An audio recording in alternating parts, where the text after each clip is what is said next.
Hi, everyone. This study presents findings on social norms related to sanctions and sexual harassment of women at work. Globally, the progress on achieving gender equality with regards to paid work has been slow. In most countries, women continue to be paid significantly lower than men, are underrepresented in leadership positions, face discrimination based on their gender, and are often overrepresented in labor intensive sectors.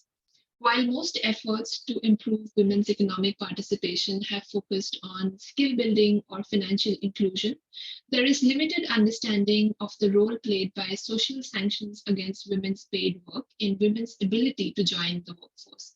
For example, disapproval from family or community, family conflict, and sexual harassment in public places.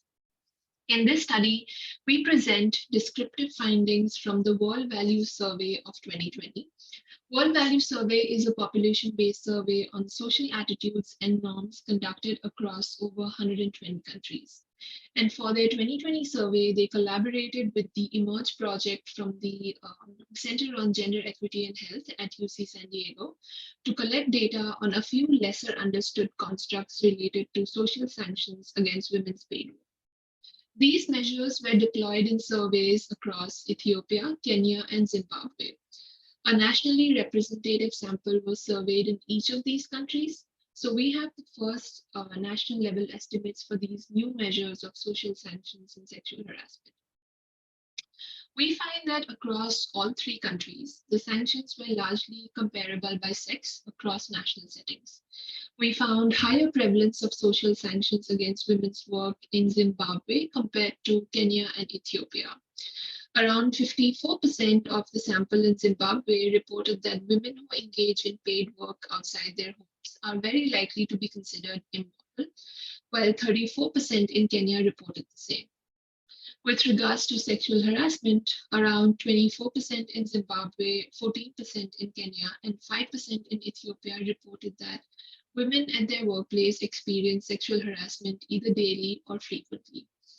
Sexual harassment of women in public places was also reported to be common in Zimbabwe and Kenya by over half of the interviewed participants. Our findings emphasize the need for addressing social norms related to sexual morality sanctions for women who work. These norms often reinforce women's role as being limited to within their homes as primary care providers for their family, while asserting men's role as the breadwinner. There is also a need for increased research efforts to understand how these sanctions impact women's work, in particular after the pandemic, where significantly more low-income women lost their jobs. To achieve gender equality, policies must intervene on social norms related to sanctions, as well as address sexual harassment of women in public places and the workplace via enforcement of policies. Thank you.